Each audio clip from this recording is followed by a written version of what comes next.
नमस्कार दोस्तों, मैं Parasnath life high study IAS में आपका स्वागत है।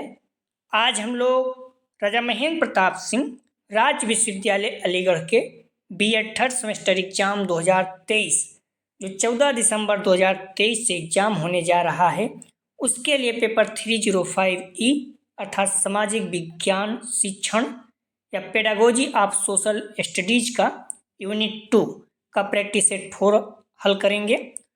इसके टॉप 100 अति महत्वपूर्ण प्रश्न हल करेंगे। यहाँ से निश्चित रूप से एग्जाम में प्रश्नों के सेम टू सेम आने की संभावना है, इसलिए आप लोग वीडियो को पूरा देखिएगा। यह पेपर 50 अंक का होगा, 75 प्रश्न दिया रहेगा, 65 प्रश्न हल करना होगा आप लोगों को, अर्थात एक प्रश्न 0.76 अंक का होगा।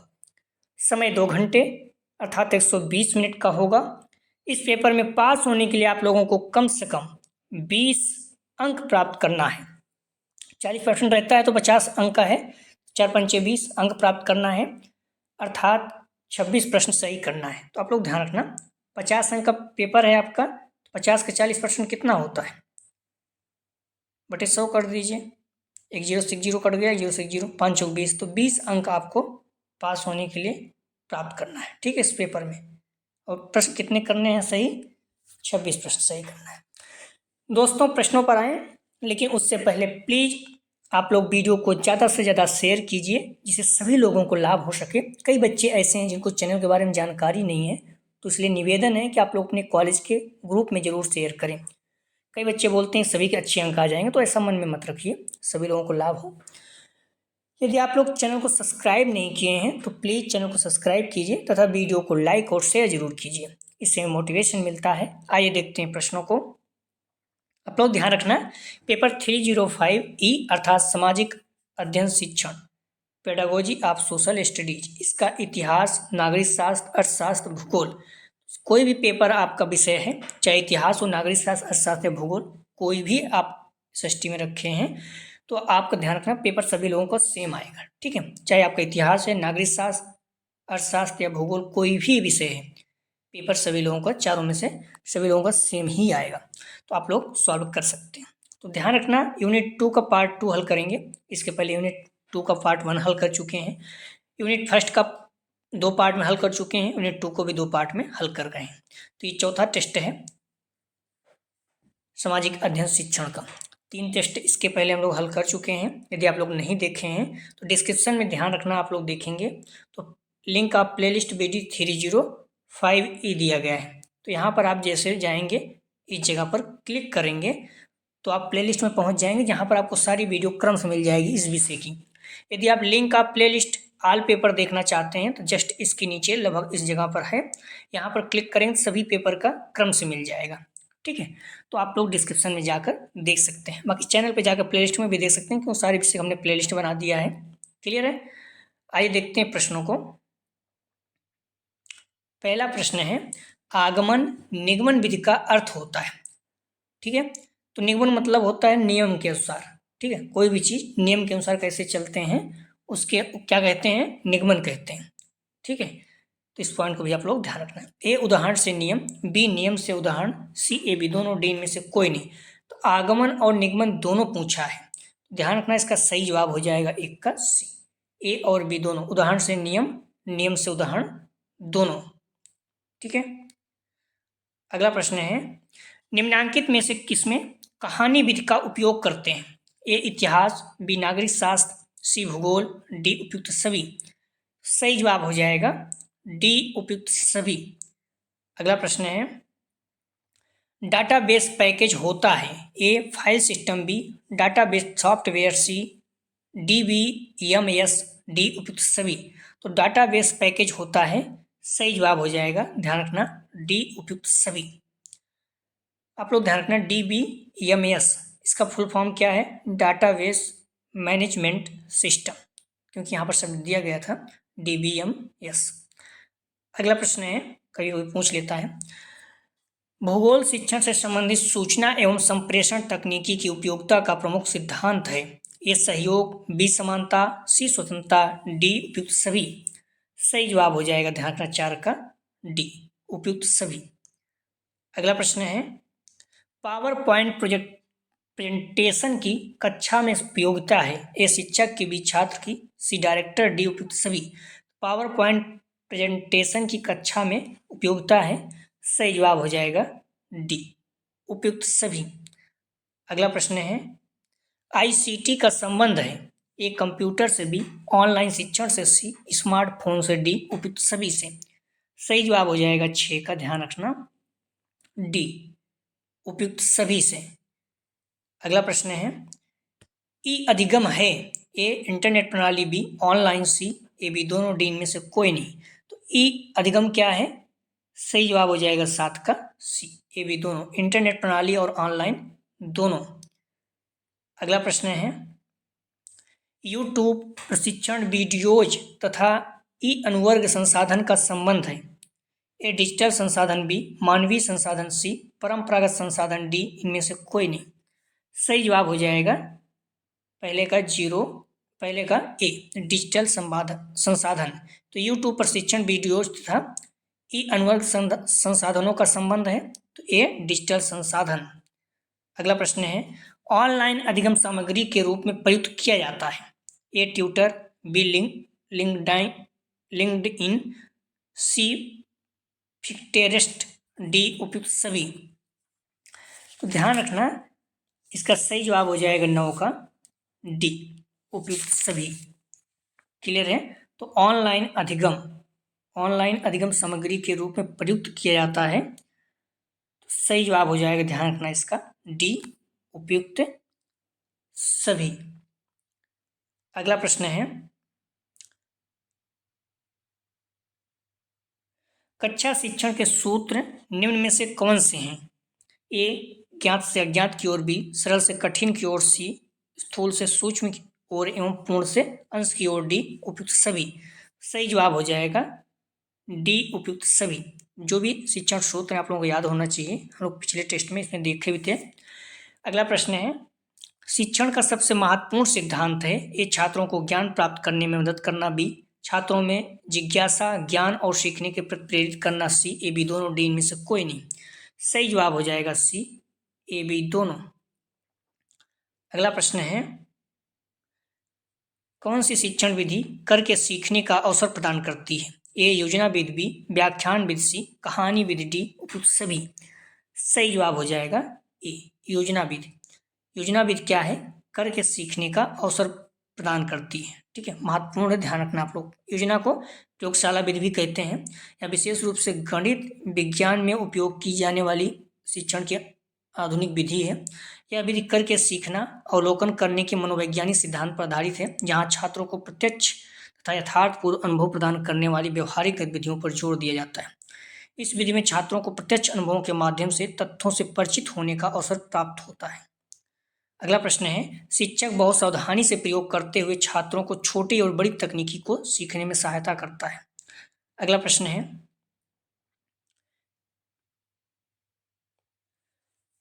एक शिक्षक को निम्न गुणों को अपनाना चाहिए? ए अभिनय, बी विभिन्न भूमिका निभाने वाला, सी संवाद कला, डी अधिगम। एक शिक्षक को निम्न गुणों को अपनाना चाहिए, सही जवाब हो जाएगा बी विभिन्न भूमिका निभाने वाला। अगला प्रश्न है, सामाजिक अध्ययन की शिक्षण तकनीकों में शामिल है? ए व्याख्यान, बी प्रोजेक्ट, सी वार्तालाप गतिविधि, डी उपयुक्त सभी। सही जवाब हो जाएगा डी उपयुक्त सभी।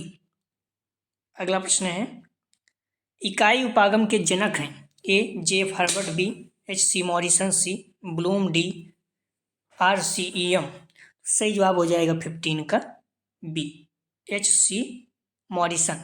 ध्यान का मॉडल में डी दिया है जो कि गलत है। अगला प्रश्न है, पाठ योजना के अंतर्गत पाठ्यक्रम विषय वस्तु किस प्रकार की होनी चाहिए?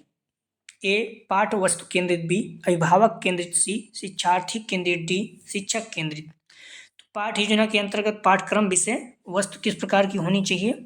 सही जवाब हो जाएगा सी शिक्षार्थी केंद्रित। ठीक है, अर्थात छात्र केंद्रित। अगला प्रश्न है, पाठ्यक्रम विषय वस्तु, ठीक है, शिक्षार्थी केंद्रित, सी सही जवाब है। अगला प्रश्न है, पाठ योजना संबंधित सोपानों में कौन सा हर्बर्ट उपागम से संबंधित नहीं है? अर्थात ध्यान रखना नहीं है, 3 है, एक नहीं है। ये सामान्यीकरण बी, प्रस्तुतिकरण सी, स्पष्टीकरण डी, अभिव्यक्तिकरण। सही जवाब हो जाएगा 17 का डी, अभिव्यक्तिकरण। ये नहीं है, बाकी तीनों हैं, सामान्यीकरण, प्रस्तुतिकरण, स्पष्टीकरण है। अगला प्रश्न है, परियोजना कार्य महत्वपूर्ण होता है क्योंकि। तो सही जवाब हो जाएगा 18 का बी, करके सीखना सीखने का महत्वपूर्ण तरीका है। परियोजना मतलब योजना, ठीक है। अगला प्रश्न है, शिक्षा में उद्देश्यों का वर्गीकरण दिया गया है। A John Dewey, B S Bloom, C Smith, D I K Davies. शिक्षा में उद्देश्यों का वर्गीकरण किसके द्वारा दिया गया है? सही जवाब हो जाएगा बी एस ब्लूम द्वारा। महत्वपूर्ण है, बार बार पूछा जाता है। अगला प्रश्न है, निम्न में से पाठ्यक्रम के क्षेत्र में क्या शामिल है? ए विद्यालय की आंतरिक क्रियाएं, बी विद्यालय की बाह्य क्रियाएं, सी ए बी दोनों, डी में से कोई नहीं। सही जवाब हो जाएगा सी ए बी दोनों। पाठचर्या के क्षेत्र में स्कूल की आंतरिक और बाह्य दोनों गतिविधियां शामिल होती हैं, जैसा कि स्कूल पाठचर्या में निम्न पर बल दिया जाता है। ए एकीकृत प्रक्रिया अधिगम का निर्माण, शिक्षार्थी के समग्र विकास का पोषण, छात्र के अनुभव की एकाग्रता में सुधार, सभी शिक्षार्थियों के समावेश शिक्षा को बढ़ावा देना, बहुमुखी विकास के लिए पर्याप्त अवसर प्रदान करना। अगला प्रश्न है, ब्लूम की पाठ योजना आधारित है। ए विषय वस्तु पर, बी उद्देश्यों पर, सी प्रस्तुतिकरण पर, डी उपयुक्त सभी। सही जवाब हो जाएगा बी उद्देश्यों पर। अगला प्रश्न है, सामाजिक अध्ययन की एक अच्छी पाठ्य पुस्तक का चुनाव करते समय आप किस बिंदु पर विशेष ध्यान देंगे? सही जवाब हो जाएगा 22 का, ध्यान रखना ए, विषय वस्तु स्पष्ट एवं चित्रात्मक हो। अगला प्रश्न है, सामाजिक अध्ययन पढ़ाते समय एक शिक्षक का यह प्रयास होना चाहिए। तो सही जवाब हो जाएगा सी, तथ्यों, मूल्यों एवं आदर्शों पर बल देना। अगला प्रश्न है, आदर्श पाठ योजना की विशेषता निम्न में से क्या है? ए भाषा की सरलता, बी उदाहरणों का प्रयोग, सी व्यक्तिगत पथ प्रदर्शन, डी उपयुक्त सभी। सही जवाब हो जाएगा डी उपयुक्त सभी। अगला प्रश्न है, समाज की प्रयोगशाला किस विषय को कहा जाता है? ए इतिहास, बी राजनीति शास्त्र, सी अर्थशास्त्र, डी नागरिक शास्त्र। सही जवाब हो जाएगा सी अर्थशास्त्र। सामाजिक विज्ञान में प्रयोगशाला प्रयोग 4 विषयों में केंद्रित होती है, ध्यान रखना। मनोविज्ञान, समाजशास्त्र, राजनीति विज्ञान और अर्थशास्त्र, ये सारी चीजें रहती हैं, ठीक है। सामाजिक विज्ञान में प्रयोगशाला प्रयोग 4 विषयों में केंद्रित है। कौन कौन से? मनोविज्ञान, समाजशास्त्र, राजनीति शास्त्र, ठीक है, विज्ञान और अर्थशास्त्र। तो इसमें आप देखेंगे तो राजनीति शास्त्र भी है, अर्थशास्त्र भी है। समाज की प्रयोगशाला विधि को कहा जाता है, तो ध्यान रखना सी अर्थशास्त्र है, ठीक है। बाकी एक बार आप चेक कर लीजिएगा इसको, लेकिन मेरे अनुसार सी है। अगला प्रश्न है, सामाजिक अध्ययन के किस उप विषय में, और ध्यान रखना 25 जो प्रश्न महत्वपूर्ण है, समाज की प्रयोगशाला किस विषय को कहा जाता है, जो इस तरह से प्रश्न रुचिकर होते हैं, अक्सर पूछे जाते हैं, ठीक है। अगला प्रश्न है, सामाजिक, तो 25 का सही जवाब था, 25 का सही जवाब था सी अर्थशास्त्र।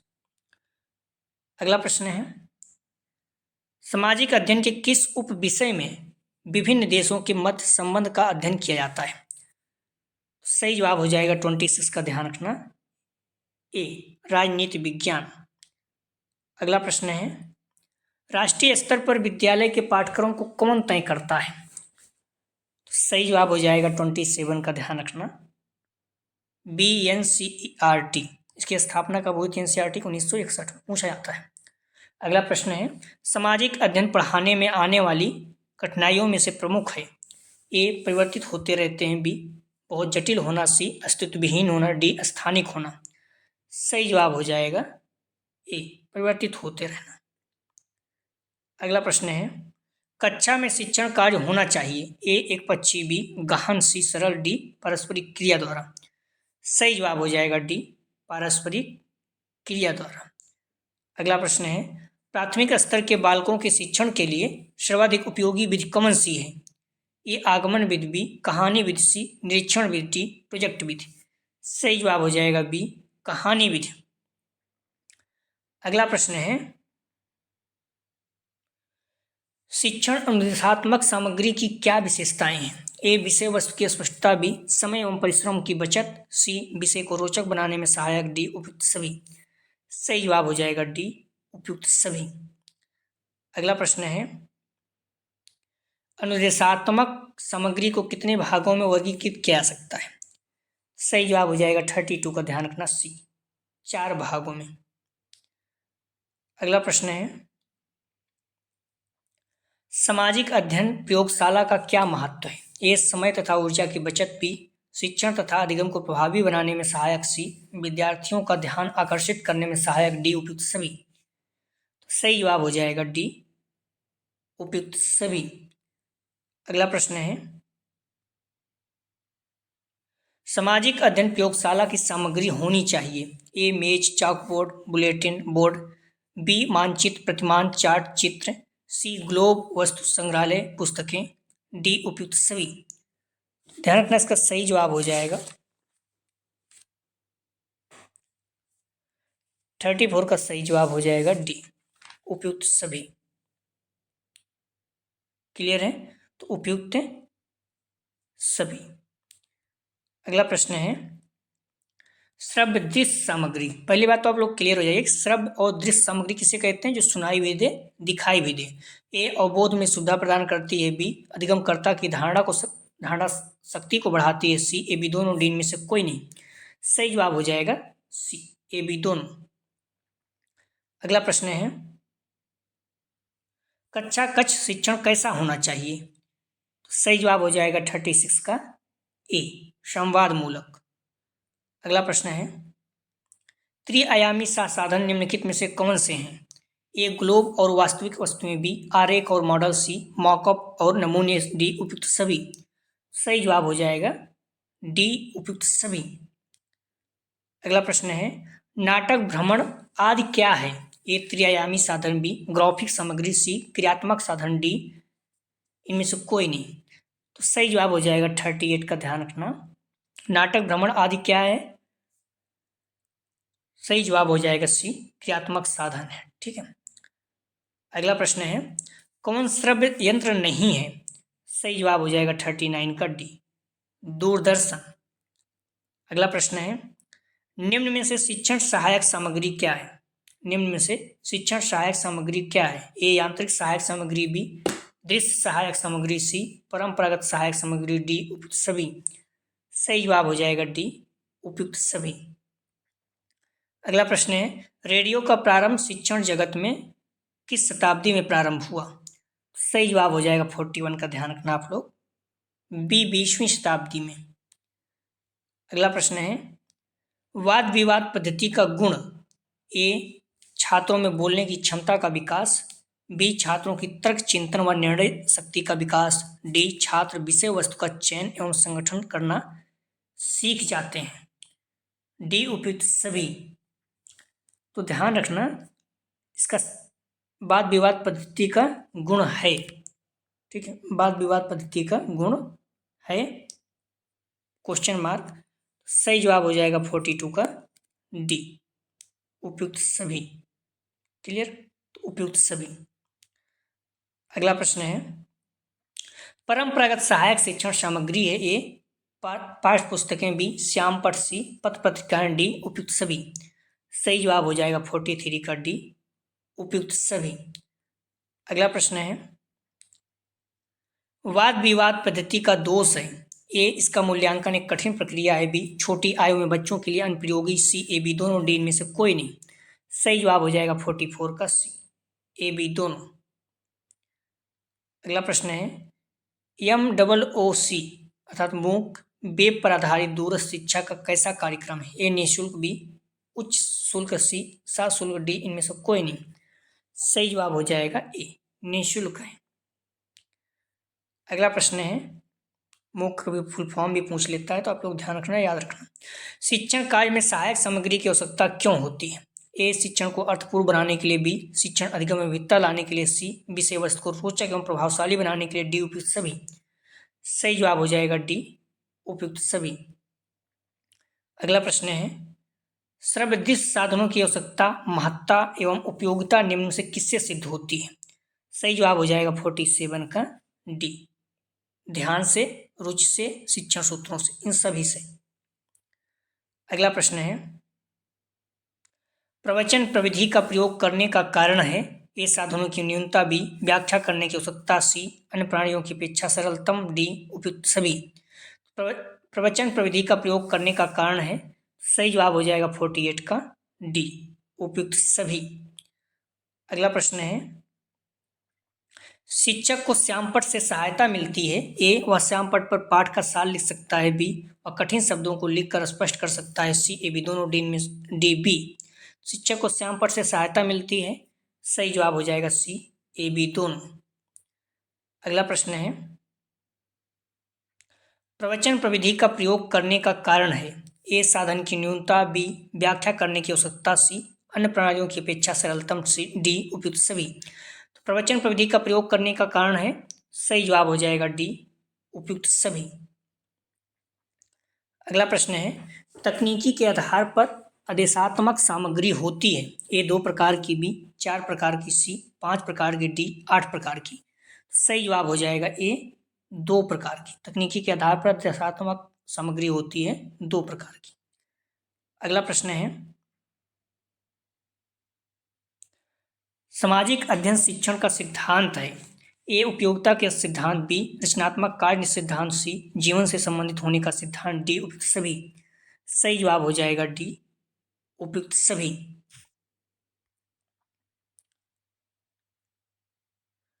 तो सही जवाब हो जाएगा 52 का ध्यान रखना, डी उपयुक्त सभी।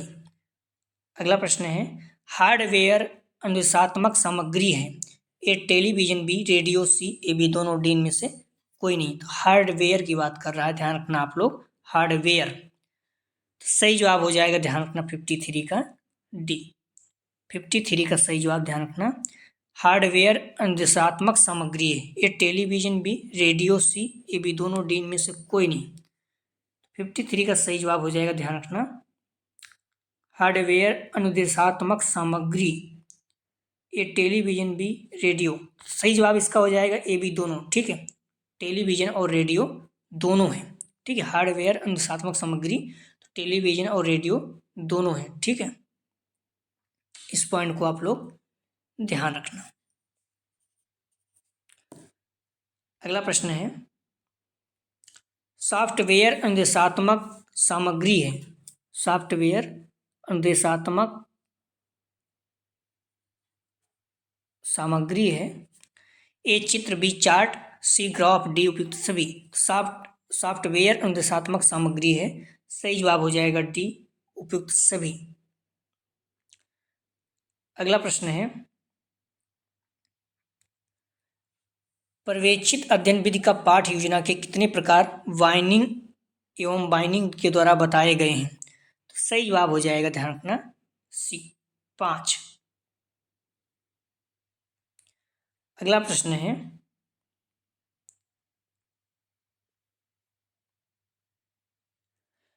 पर्यवेक्षित अध्ययन विधि का सोपान है, ए अध्ययन कार्य का निर्धारण, बी शिक्षक द्वारा पर्यवेक्षण, सी अध्ययन हेतु निर्देशन, डी उपयुक्त सभी। सही जवाब हो जाएगा डी उपयुक्त सभी। अगला प्रश्न है, वाद विवाद विधि को प्रभावशाली बनाने का सुझाव है, ए वाद विवाद आरंभ होने से पूर्व ही सभी तैयारियां पूर्ण कर लेनी चाहिए, सी बी इसका मूल्यांकन बिना किसी पक्षपात के करना चाहिए, सी ए बी दोनों, डी में से कोई नहीं। सही जवाब हो जाएगा सी ए बी दोनों। अगला प्रश्न है, चार्ट का प्रकार है, ए तालिका चार्ट, बी धारा चार्ट, सी वृक्ष चार्ट, डी उपयुक्त सभी। सही जवाब हो जाएगा डी उपयुक्त सभी। अगला प्रश्न है, मानचित्र का प्रकार है, ए भौतिक, बी राजनीतिक, सी ए बी दोनों, डी में से कोई नहीं। सही जवाब हो जाएगा, ध्यान रखना, सी ए बी दोनों, भौतिक और राजनीतिक दोनों।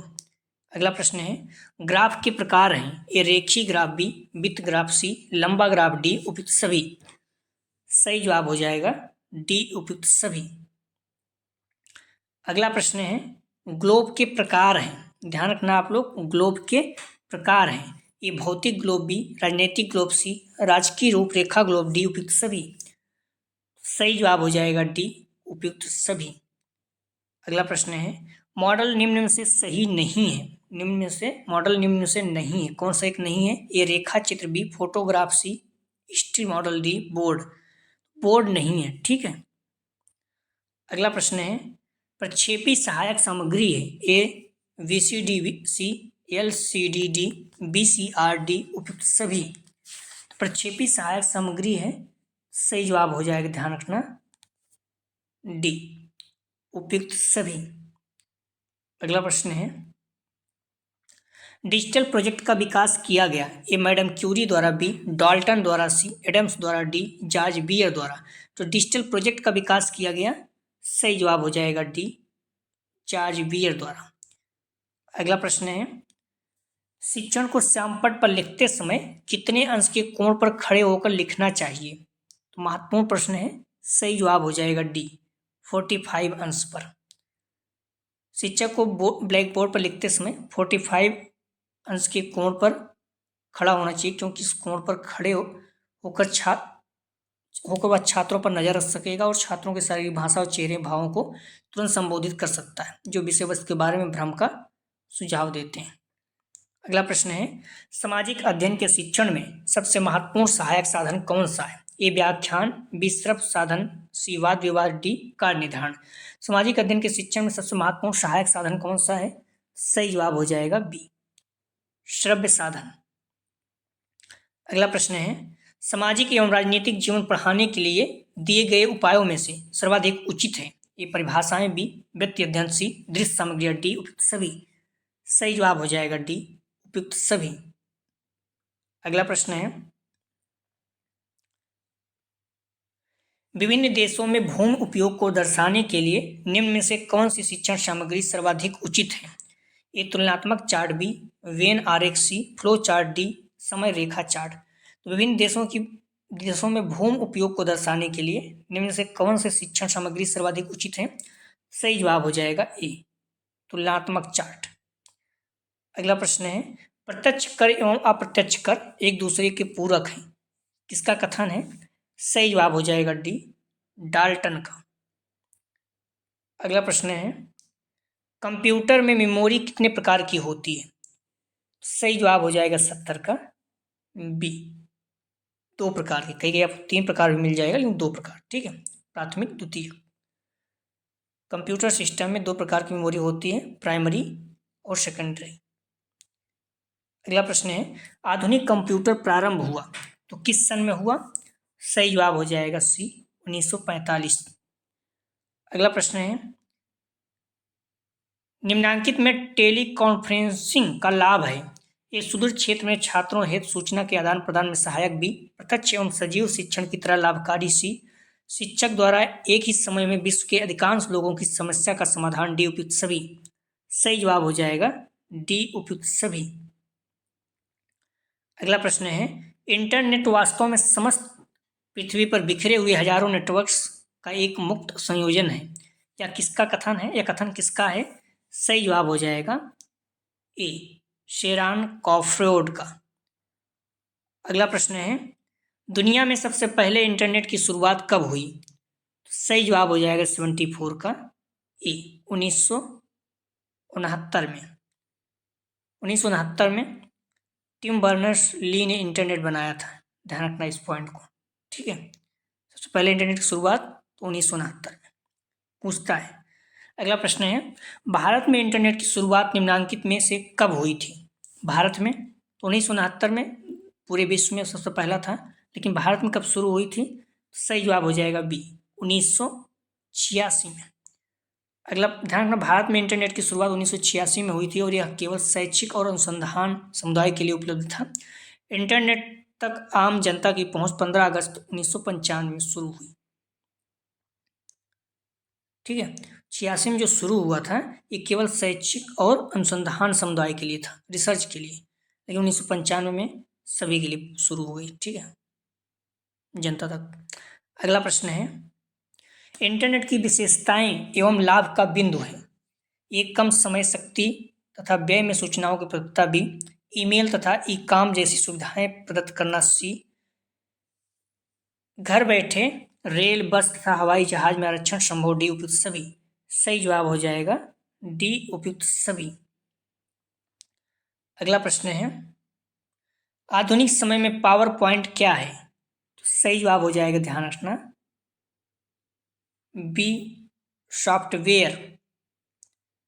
अगला प्रश्न है, कंप्यूटर शिक्षण किस शिक्षण प्रणाली का अंग है? ए विश्लेषण प्रणाली, बी क्विज प्रणाली, सी यांत्रिक प्रणाली, डी अभ्यास प्रणाली।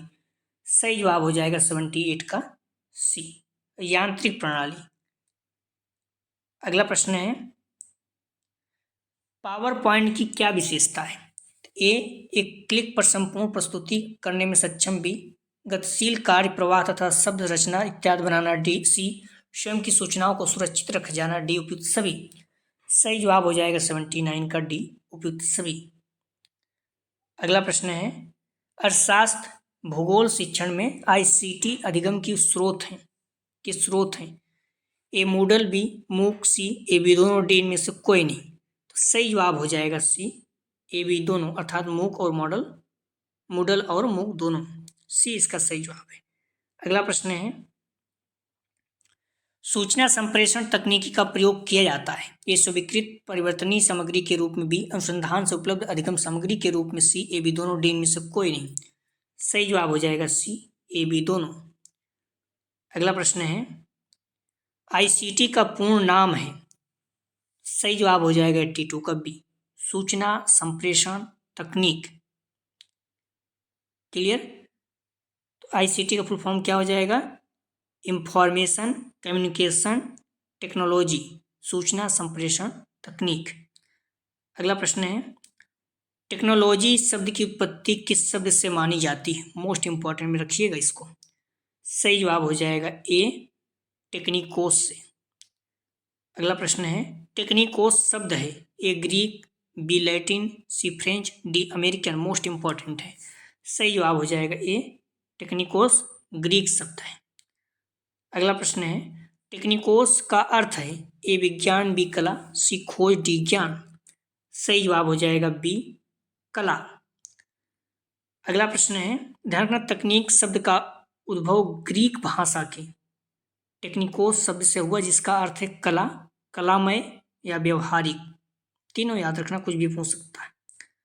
अगला प्रश्न है, सामाजिक विज्ञान शिक्षा में आईसीटी स्रोत को स्थान मिला? ए अधिगम की उपलब्ध सामग्री, बी शिक्षण ज्ञान की सामग्री, सी व्यवहार परिवर्तन संबंधी उपलब्ध सामग्री, डी उपयुक्त सभी। सही जवाब हो जाएगा डी उपयुक्त सभी। अगला प्रश्न है, प्लीज आप लोग वीडियो को लाइक और शेयर जरूर करें। निश्चित रूप से आप लोगों को लाभ हो रहा होगा, तो वीडियो को आप लोग शेयर जरूर करें अपने कॉलेज ग्रुप, दोस्त यार जो भी हैं। सामाजिक शिक्षण में आईसीटी को माना जाता है? ए अधोसंरचनात्मक स्रोत, बी हार्डवेयर उपागम, सी अभिक्रमित सामग्री, डी इनमें से कोई नहीं। सही जवाब हो जाएगा 87 का ए अधोसंरचनात्मक स्रोत। अगला प्रश्न है, मूक का पूरा नाम है? सही जवाब हो जाएगा, ध्यान रखना, 88 का, हम लोग बात भी कर रहे थे। तो a massive open online course. ठीक है, तो मूक का फुल फॉर्म है, अर्थात क्या है? तो a massive open online course. अगला प्रश्न है, डिजिटल शिक्षण सामग्री प्रयोग करने के उद्देश्य हैं? ए छात्रों में पाठ के प्रति रुचि पैदा करना, बी छात्रों की क्रियाशील बनाना, सी तथ्यात्मक सूचनाओं में रोचकता एवं का समावेश करना, डी उपयुक्त सभी। सही जवाब हो जाएगा डी उपयुक्त सभी। अगला प्रश्न है, भारत में आईटी एक्ट कब लागू हुआ? ए 1995 में, बी 2000 में, सी 2004 में, डी 2007 में। भारत में आईटी एक्ट कब लागू हुआ? सही जवाब हो जाएगा बी 2000 में। अगला प्रश्न, ध्यान रखना, सूचना तकनीकी अधिनियम इंफॉर्मेशन टेक्नोलॉजी एक्ट 2000 भारतीय संसद द्वारा पारित एक अधिनियम है जो 17 अक्टूबर 2000 को लागू हुआ था। क्लियर हो गया? सही जवाब हो जाएगा 90 का बी। अगला प्रश्न है, अर्थशास्त्र भूगोल संबंधी शैक्षिक सूचनाओं को व्यवस्थित एकीकरण कहलाता है? ए भौगोलिक डाटाबेस, बी आर्थिक डाटाबेस, सी ए बी दोनों, डी इनमें से कोई नहीं। शैक्षिक सूचनाओं का व्यवस्थित एकीकरण क्या कहलाता है? सही जवाब हो जाएगा सी ए बी दोनों, भौगोलिक और आर्थिक डाटाबेस दोनों। ठीक है, अर्थशास्त्र और भूगोल दोनों दिया है, तो इसलिए भौगोलिक और आर्थिक डाटाबेस दोनों रहेगा। अगला प्रश्न है, प्लीज़ वीडियो को लाइक और शेयर कीजिए। एक अर्थशास्त्र का शिक्षक तथा छात्र वित्त संबंधी पाठ्यवस्तु सामग्री स्मार्टफोन व कंप्यूटर से प्राप्त करता है तो कहलाता है ए एप्लीकेशन रूप, बी कंप्यूटर शिक्षण सामग्री, सी ए बी दोनों, डी इनमें से कोई नहीं। एक अर्थशास्त्र का शिक्षक तथा छात्र वित्त संबंधी पाठ्यवस्तु सामग्री स्मार्टफोन व कंप्यूटर से प्राप्त करता है तो क्या कहलाता है? सही जवाब हो जाएगा ए बी दोनों, एप्लीकेशन रूप और कंप्यूटर शिक्षण सामग्री दोनों। तो कुछ प्रश्न है, आप लोग जवाब जरूर दीजिएगा। अर्थशास्त्र शिक्षण होता है ए छात्र आधारित, बी शिक्षक आधारित, सी पाठ्यक्रम आधारित, डी संसाधन आधारित। अगला प्रश्न है, शैक्षणिक भ्रमण क्या है? ए प्रक्षेपी सहायक सामग्री, बी अप्रक्षेपी सहायक सामग्री, सी ए बी दोनों, डी इनमें से कोई नहीं। अगला प्रश्न है, व्याख्यान विधि का प्रयोग हुआ था अर्थात सर्वप्रथम ए अफ्रीका में, बी चीन में, सी यूरोप में, डी भारत में। अगला प्रश्न है, कथन विधि किसे कहते हैं? ए प्रदर्शन विधि को, बी आगमन विधि को, सी पाठ्यपुस्तक विधि को, डी व्याख्यान विधि को। अगला प्रश्न है, प्रोजेक्ट विधि के प्रतिपादक कौन है? A John dewy, B pestology, C फॉवेल, D Kilpatrick. पांचों का जवाब आप लोग जरूर दीजिएगा। ध्यान रखना, डिस्क्रिप्शन में जाएंगे आप, इस जगह पर क्लिक करेंगे, लिंक आप प्लेलिस्ट 305E दिया है, तो सारी जो भी 3 वीडियो इसके पहले हैं सारे वीडियो आप क्रम से मिल जाएंगे इस जगह, ठीक है। या फिर आप चैनल पे जाकर प्लेलिस्ट में देख सकते हैं, सभी पेपर का प्लेलिस्ट बना हुआ है, ठीक है। और जस्ट इसके नीचे अगर आप यहाँ पर देखेंगे, इस जगह पर जो थोड़ा सा रहेगा वहाँ पर लिंक आप प्लेलिस्ट ऑल पेपर लिखा हुआ, उस पर क्लिक करेंगे, सभी पेपर का क्रम से आपको मिल जाएगा एक ही जगह, ठीक है। तो अगला जो हम लोग टेस्ट हल करेंगे 305E अर्थात सामाजिक अध्ययन शिक्षण, पेडागोजी आप सोशल स्टडीज, हिस्ट्री, ज्योग्राफी, शास्त्र, अर्थशास्त्र, भूगोल, जो भी आपका है आप रख सकते हैं। तो इसका 30 यूनिट जो है, यूनिट 3 का पार्ट 1, ठीक है। लेकिन इससे पहले हम लोग कोशिश करेंगे साइंस का भी, फिजिक्स केमिस्ट्री का कुछ हल कर लें, ठीक है। तो आप लोग ध्यान रखना, प्लीज़ वीडियो को लाइक और शेयर कीजिए। आप लोग बुक और मॉडल पेपर को अच्छे से पढ़ते रहिए। चैनल को जरूर आप लोग फॉलो करें, शेयर करें और लाइक भी करें। डिस्क्रिप्शन और कमेंट सेक्शन दोनों जगह पर टेलीग्राम और ग्रुप का लिंक दिया गया है, तो आप लोग ज्वाइन के लिए इससे आपको नोटिफिकेशन प्राप्त हो सके। जिस कॉलेज में आप बीएड कर रहे हैं वहाँ जाएंगे एग्जाम देने, तो फर्स्ट ईयर जो बच्चे हैं फर्स्ट सेमेस्टर के, उनको भी आप बताइए इस चैनल के बारे में। जैसे भी आप लोगों का एग्जाम समाप्त हो जाएगा, उन लोगों का कोर्स हम लोग पढ़ना शुरू कर देंगे। तो प्लस वीडियो को लाइक और शेयर जरूर करें अपने कॉलेज में, निवेदन है आप लोगों से। प्लीज़ वीडियो को लाइक और शेयर जरूर करें। वीडियो देखने के लिए धन्यवाद दोस्तों।